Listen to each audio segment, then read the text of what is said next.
Ibu Bapak, saudara-saudaraku jemaat Tuhan di GKI Beringin Semarang, saya Pendeta Stefanus Lim bersyukur dapat melayani ibadah hari ini bersama dengan Ibu Bapak, saudara-saudari sekalian. Karena ini adalah masa-masa PPKM darurat, maka perkenankan saya melayankan firman Tuhan dengan mengenakan masker. Mari kita menyambut pelayanan firman Tuhan, kita berdoa terlebih dahulu. Kami bersyukur kepadamu ya Tuhan, karena hari ini kami boleh membuka hati untuk dengar-dengaran akan firman-Mu. Kami percaya bahwa setiap perkataan firman Tuhan sungguh sanggup untuk memberkati dan mengubah hidup kami menjadi baru. Perlengkapilah hamba-Mu dengan kebenaran firman-Mu ya Tuhan. Biarlah firman Tuhan boleh diberitakan menjadi berkat bagi kami sekalian. Hamba-Mu juga berdoa untuk setiap anak-anak Tuhan yang mengikuti siaran online ini. Tuhan yang membuka hati pikiran kami agar kami peka terhadap maksud kehendak firman-Mu. Biarkanlah kami bertumbuh di dalam iman ya Tuhan. Kami siap menyambut pelayanan sabda firman-Mu. Kami berdoa memohon berkat firman Tuhan disampaikan mengubah hidup kami di dalam nama Tuhan Yesus Kristus. Haleluya. Amin. Ibu Bapak, saudaraku yang terkasih, pembacaan firman Tuhan hari ini dipilihkan dari kitab 1 Samuel 22 ayat pertama sampai dengan ayat yang kelima. Dan dari kitab Mazmur 34 ayat 19. Demikianlah firman Tuhan diberitakan. Lalu Daud pergi dari sana dan melarikan diri ke gua Adulam. Ketika saudara-saudaranya dan seluruh keluarganya mendengar hal itu, pergilah mereka ke sana mendapatkan dia. Berhimpunlah juga kepadanya setiap orang yang dalam kesukaran, setiap orang yang dikejar-kejar tukang piutang, setiap orang yang sakit hati, maka ia menjadi pemimpin mereka. Bersama-sama dengan dia ada kira-kira 400 orang.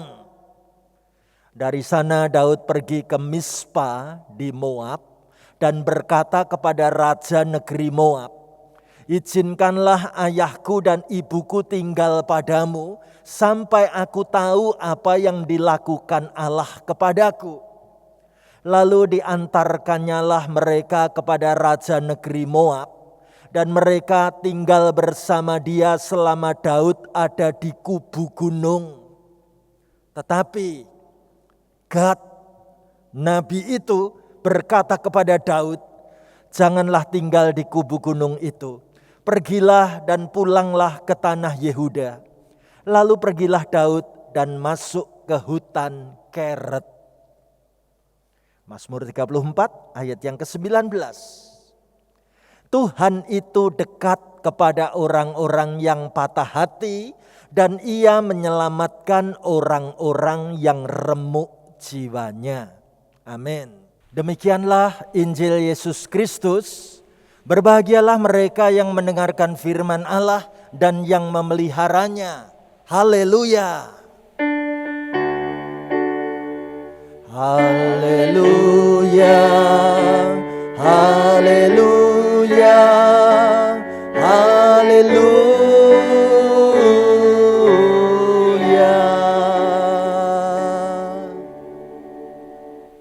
Ibu Bapak, saudara-saudaraku yang dikasihi dan mengasihi Tuhan, hari ini kebaktian kita mengangkat sebuah tema yang menarik, yaitu komunitas yang memulihkan. Ibu Bapak, saudaraku terkasih, kalau kita membuka kenyataan hari-hari hidup di saat sekarang ini, kita katakan sungguh saat ini kita semua sedang memerlukan kebersamaan yang dapat memulihkan hidup ini. Bagaimana orang berkeluh kesah, memasang status, Menarik, saya perhatikan ketika seseorang pasang status seperti ini. PSBB, pemasukan sedikit, bon-bonan banyak katanya. Ya. Ada lagi yang pasang arti PSBB itu kayak gini, pas saya buka bersih dompetnya, gitu ya. Ibu bapak, saudaraku terkasih, di tengah-tengah suasana seperti demikian inilah kita sebagai komunitas anak-anak Tuhan dipanggil untuk berkarya. Namun justru kadangkala kita ini fokusnya self-oriented. Kalau self-oriented hanya berfokus dan berpusat pada diri sendiri. Mungkin kita katakan saat-saat diperiksa pakai termogan berapa panas tubuh kita, maka termogan itu akan mengatakan dalam bahasa humor, ndase panas akeh cicilan katanya, ya kepalanya panas karena banyak cicilan. Ya, ibu bapak, saudaraku, justru saat-saat ini gambar anak-anak ini mau mengingatkan kepada saudara dan saya. Ayo berperan, jangan baperan, gitu ya. Ibu bapak, saudaraku, benarkah bacaan firman kali ini berkisah tentang bagaimana kita dipanggil menjadi komunitas yang sungguh-sungguh satu dengan yang lain itu sepakat untuk saling memulihkan? Mana bukti bacaan firman-Nya? Ayo, saya mau mengajak ibu bapak, saudara-saudari membaca firman Tuhan bareng-bareng dengan saya.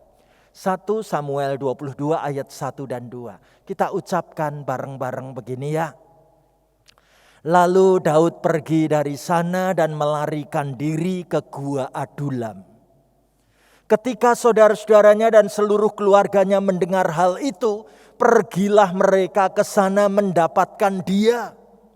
Berhimpunlah juga kepadanya setiap orang yang dalam kesukaran.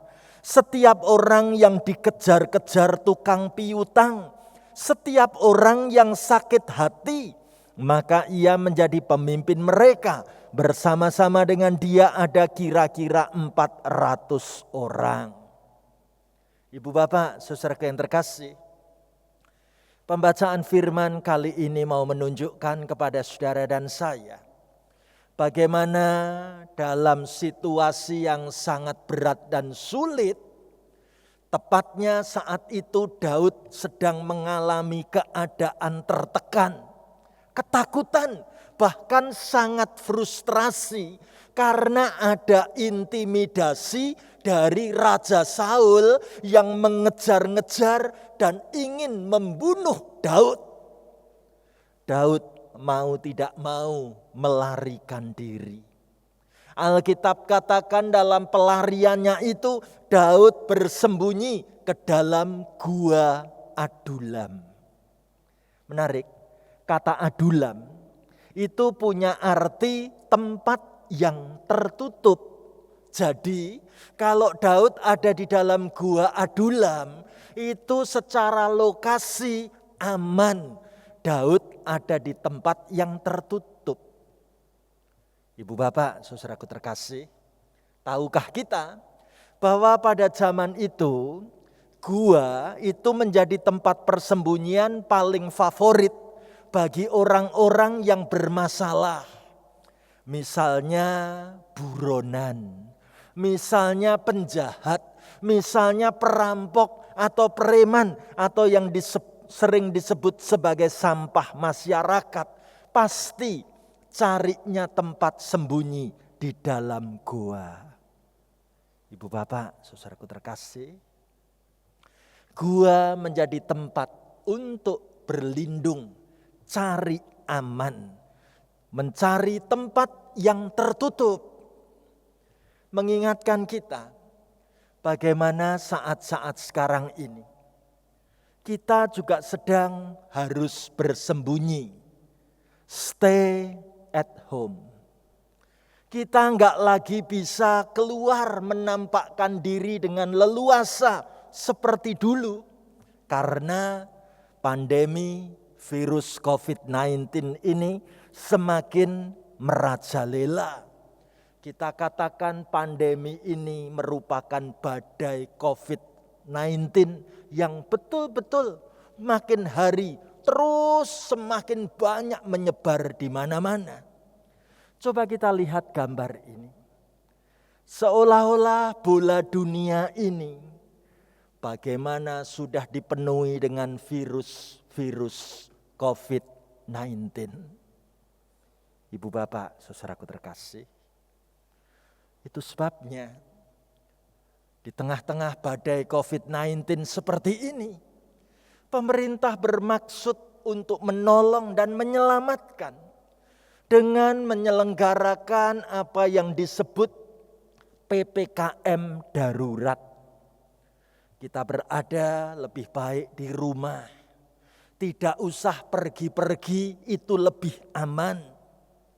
Sementara di dalam rumah, kita pun mendengar kabar-kabar yang semakin mencekam.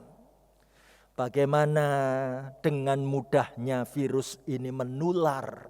Bagaimana virus ini semakin banyak merenggut nyawa manusia.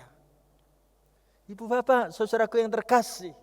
Ketika kita sedang stay at home, berada di dalam rumah. Gambar ini mengatakan let's pray together. Ayo kita doa bareng-bareng.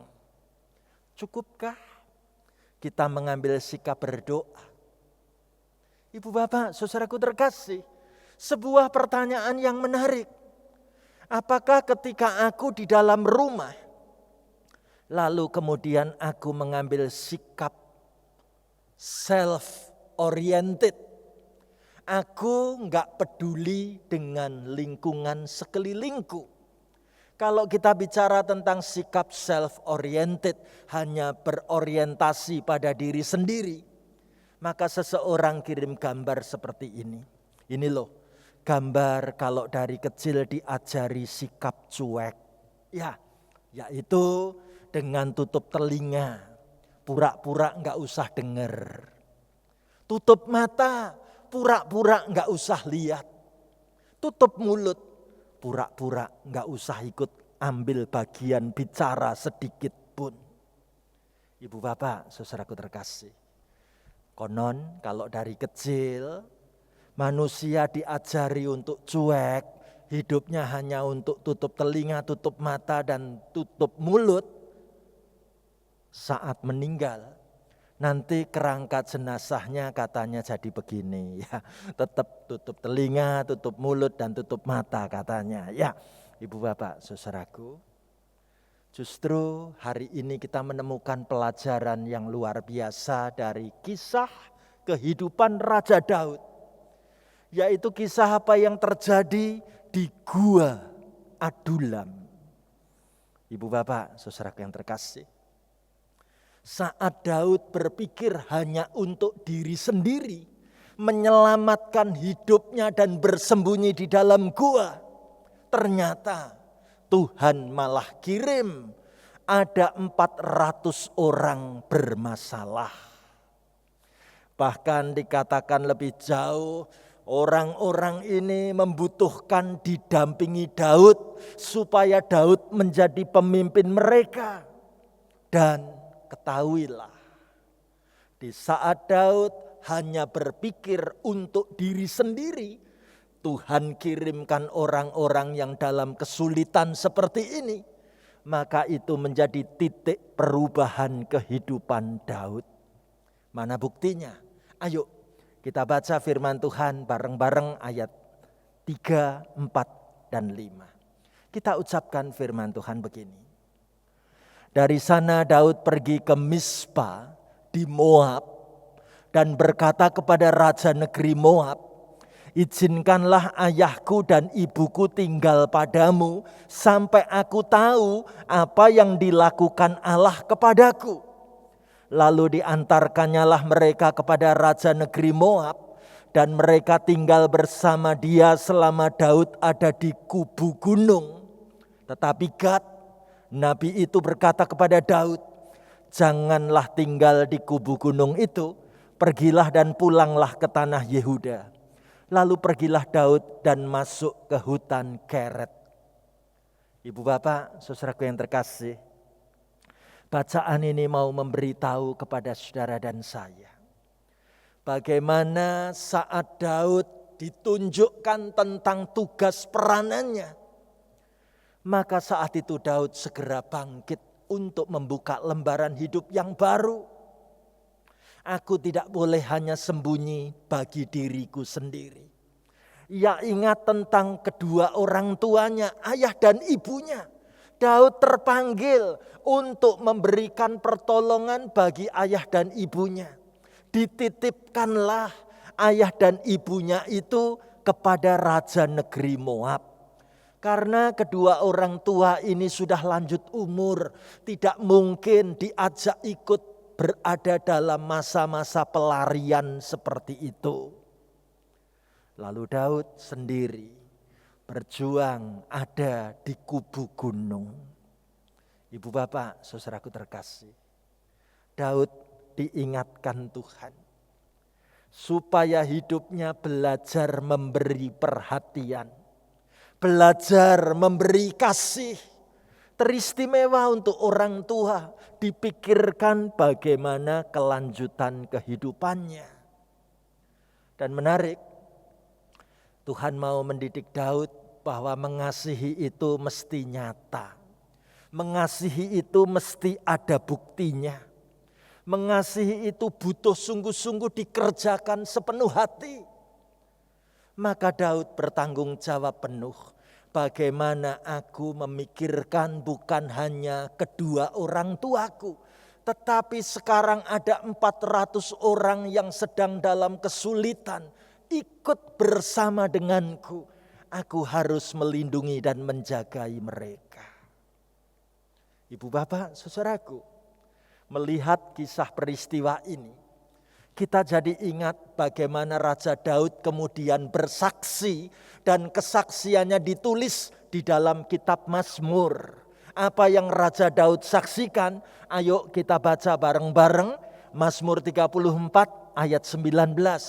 Kita ucapkan sama-sama begini. Tuhan itu dekat kepada orang-orang yang patah hati dan ia menyelamatkan orang-orang yang remuk jiwanya. Benar. Saat Daud merasa hancur kehidupannya, dikejar-kejar Raja Saul akan dibunuh. Rasanya hidupku ini sudah patah hati. Rasa-rasanya jiwaku ini sudah remuk. Aku berusaha bersembunyi di dalam goa. Tetapi justru Tuhan membangkitkan kepadaku kehidupan yang baru, semangat yang baru. Tuhan kirim 400 orang yang sedang dalam kesulitan dan kesusahan. Tuhan mengingatkan aku agar aku juga memikirkan ayah dan ibuku. Luar biasa, bukan hanya Daud yang mengalami bahwa setiap orang yang patah hati dan orang yang remuk jiwanya itu tetap dekat dengan Tuhan, tetap disayang Tuhan. Kita bisa melihat juga bagaimana orang-orang yang sedang bermasalah tadi, 400 orang itu, mereka pun termasuk orang-orang yang patah hati dan remuk jiwanya. Tuhan pertemukan dengan Daud yang sanggup untuk membawa mereka melanjutkan kehidupan ini. Termasuk ayah dan ibunya yang sudah lanjut umur. Di saat mereka terkatung-katung tanpa kehidupan yang jelas, Tuhan atur supaya Daud membawa bapak dan ibunya ini dititipkan dulu kepada Raja Moab. Indah sekali. Tuhan itu dekat kepada orang-orang yang patah hati dan Tuhan itu menyelamatkan orang-orang yang remuk jiwanya. Dalam masa-masa pandemi seperti ini, berapa banyak di antara kita, termasuk orang-orang yang sedang patah hati, berapa banyak di antara kita dalam masa pandemi ini termasuk orang-orang yang sedang remuk jiwanya. Katakan lewat firman Tuhan ini, imani sepenuh hati. Tuhan itu dekat kepada orang-orang yang patah hati dan Ia menyelamatkan orang-orang yang remuk jiwanya. Saya ingin menutup khotbah ini dengan sebuah kisah kesaksian yang indah. Kisah kesaksian tentang seorang nenek. Nenek yang satu ini masih bisa setir mobil kemana-mana. Satu sore, sang nenek berpikir, aku ingin dalam situasi yang baru. Aku bosan kalau sore hari cuman ada di dalam kotaku seperti ini. Ini kejadiannya dulu sebelum masa pandemi. Nenek ini berpikir bagaimana kalau aku setir mobil keluar kota. Aku kepingin menikmati makan malam di luar kota. Maka sang nenek mempersiapkan diri. Dia isi dompetnya dengan uang. Dia siapkan mobilnya. Dan nenek ini bermaksud setir mobil sendiri menuju keluar kota. Hanya ingin menikmati makan malam saat itu. Tapi apa yang terjadi saudaraku? Di tengah jalan, setelah meninggalkan kota itu, cuaca ternyata tidak sebaik yang disangka sebelumnya. Hujan mulai turun dengan deras. Dan repotnya, ternyata mobil yang dikendarai nenek ini ada masalah. Tiba-tiba mobil itu dalam keadaan tersendat-sendat. Sang nenek berusaha untuk meminggirkan mobil yang jalannya tersendat-sendat ini supaya tidak ada di tengah-tengah jalan. Puji Tuhan. Mobil itu masih bisa dibawa menepi di pinggir jalan. Dan ternyata begitu sampai di pinggir jalan, langsung mesin mobil itu mati total. Sang nenek berpikir, aku ini sama sekali tidak mengenal tentang mesin mobilku. Tapi aku mengenal Tuhan. Aku ingin berdoa minta tolong pada Tuhan. Maka sang nenek ini mulai berdoa di dalam mobilnya yang mogok itu. Tuhan, di pinggiran jalan raya ini aku tidak kenal keadaan sekitar. Mobilku mogok. Tuhan tolonglah, aku tidak bisa memperbaiki kendaraan mobilku sendirian. Kalau Tuhan berkenan, mohon Tuhan kirim seorang yang mau menolong dan membantu aku. Amin. Begitu amin, sang nenek penuh iman mencoba turun dari mobil, berada di pinggir jalan. Sang nenek mencoba menghentikan setiap mobil yang lewat di pinggir jalan itu. Tapi tampaknya semua mobil itu sedang dalam kecepatan tinggi. Semua mobil itu tampaknya sedang buru-buru kepingin pulang cepat sampai rumah. Jadi nenek ini berusaha menyetop setiap mobil yang lewat. Tidak satu pun yang mempedulikan nenek ini. Sang nenek mulai bergumul dalam doa. Tuhan, aku tadi memohon kepadamu Tuhan, supaya aku mendapat pertolongan di tengah malam yang gelap seperti ini. Tapi mengapa aku sudah kehujanan, semua badanku basah. Belum ada satu kendaraan pun yang mau berhenti Tuhan. Ia berseru lagi, Tuhan Yesus tolonglah aku. Nenek ini tetap terus kemudian berjuang menghentikan kendaraan yang mau untuk menolong dirinya. Puji Tuhan. Tampak dari jauh ada kendaraan tua, mobil tua, jalannya nggak bisa ngebut. Melihat ada seorang nenek berdiri di pinggir jalan, melambai-lambaikan tangan. Kendaraan mobil tua ini dari jauh sudah pasang lampu sein, bersedia untuk minggir menepi. Benar, mobil tua ini segera berhenti persis di belakang mobil nenek yang mogok ini. Tapi siapa yang turun dari mobil itu?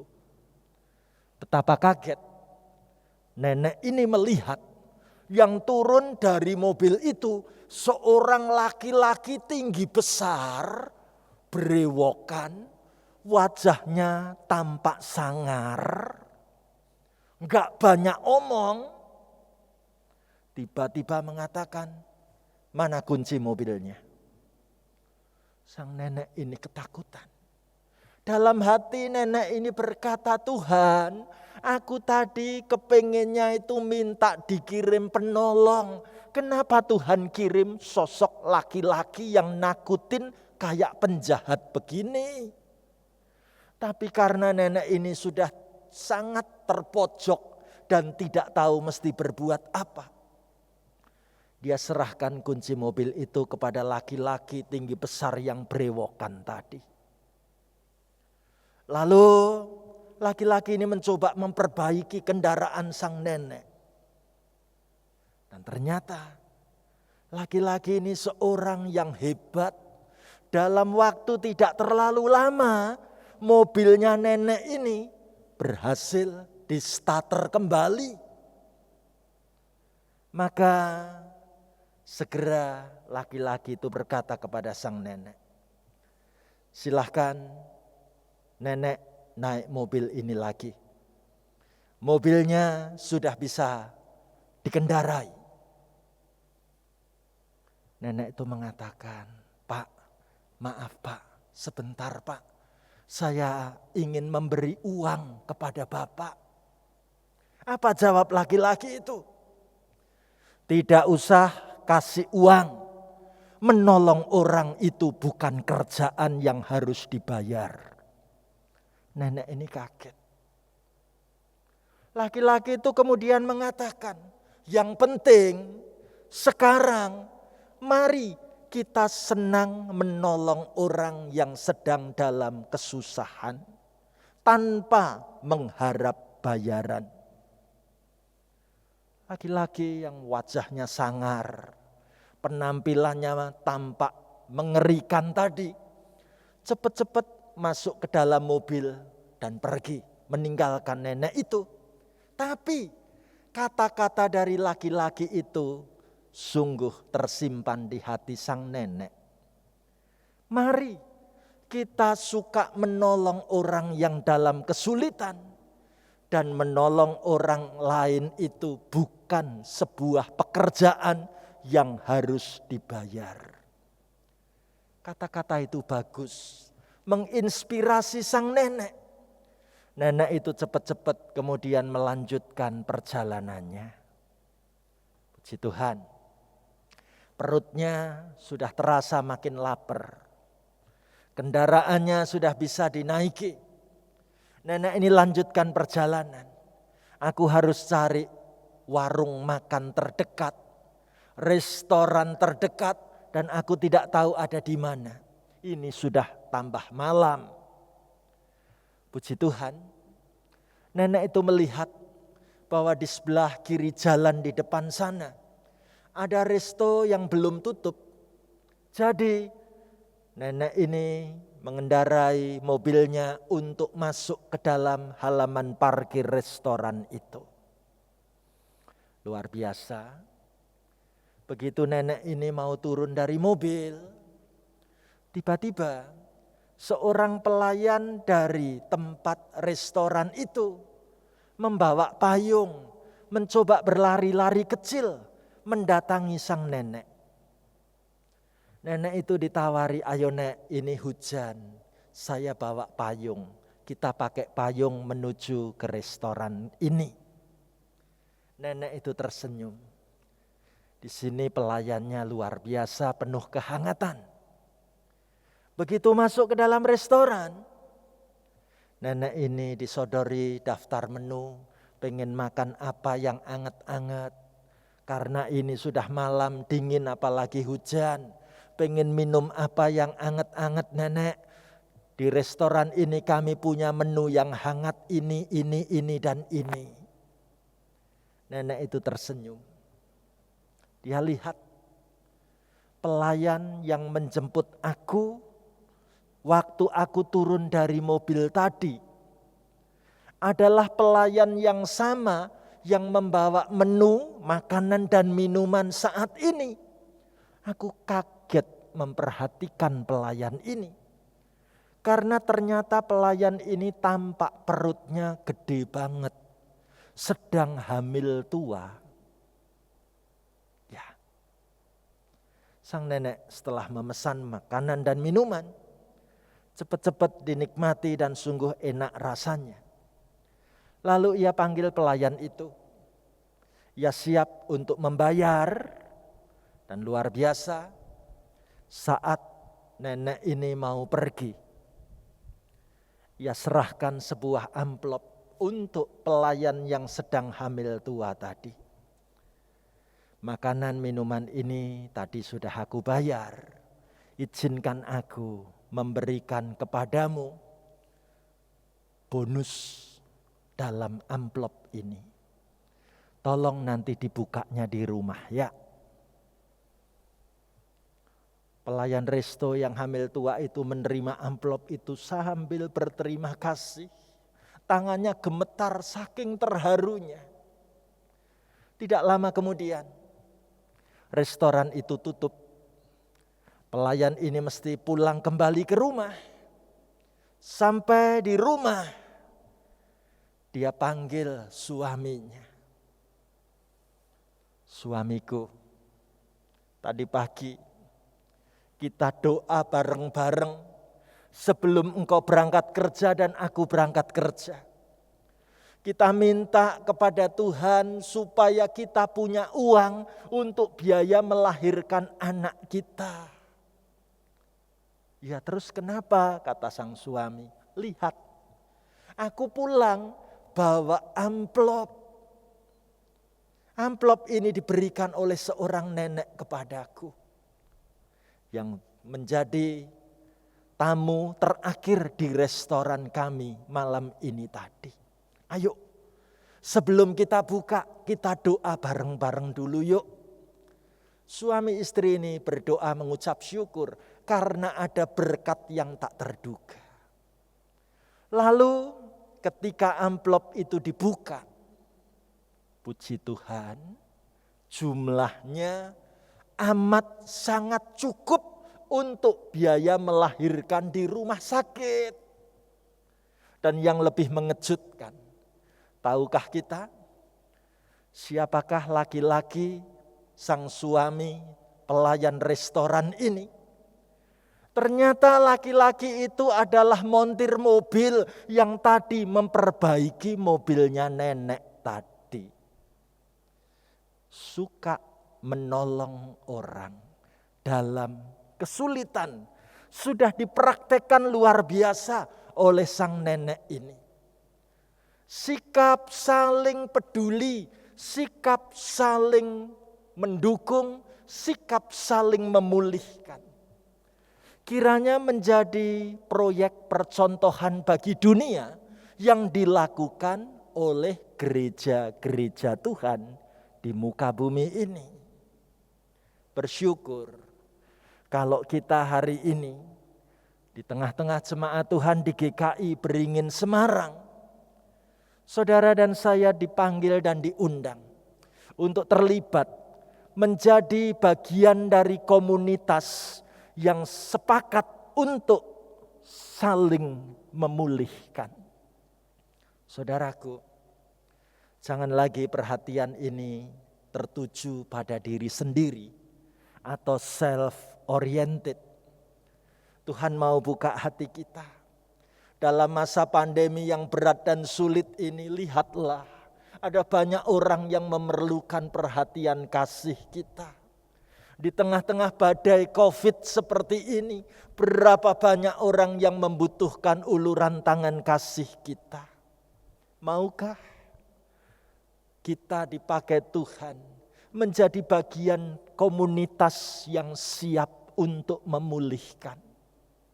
Kalau kita katakan, Tuhan, aku siap, aku mau, aku rindu dipakai Tuhan selagi aku masih hidup dan punya kesempatan.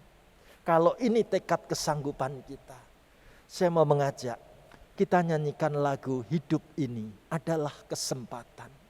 Mari kita nyanyikan bersama di akhir khotbah ini. Saudaraku, taruh tanganmu di dadamu. Letakkan tanganmu di dadamu. Hidup ini adalah kesempatan. Hidup ini untuk melayani Tuhan. Jangan sia-siakan apa yang Tuhan beri. Hidup ini harus jadi berkat. Hidup ini adalah kesempatan. Hidup ini untuk melayani Tuhan. Jangan sia-siakan apa yang Tuhan beri. Hidup ini harus jadi berkat. Angkat tanganmu, saudaraku. Oh Tuhan, pakailah hidupku selagi aku masih kuat. Bila saatnya nanti ku tak berdaya lagi, hidup ini sudah jadi berkat. Oh Tuhan, oh Tuhan, pakailah hidupku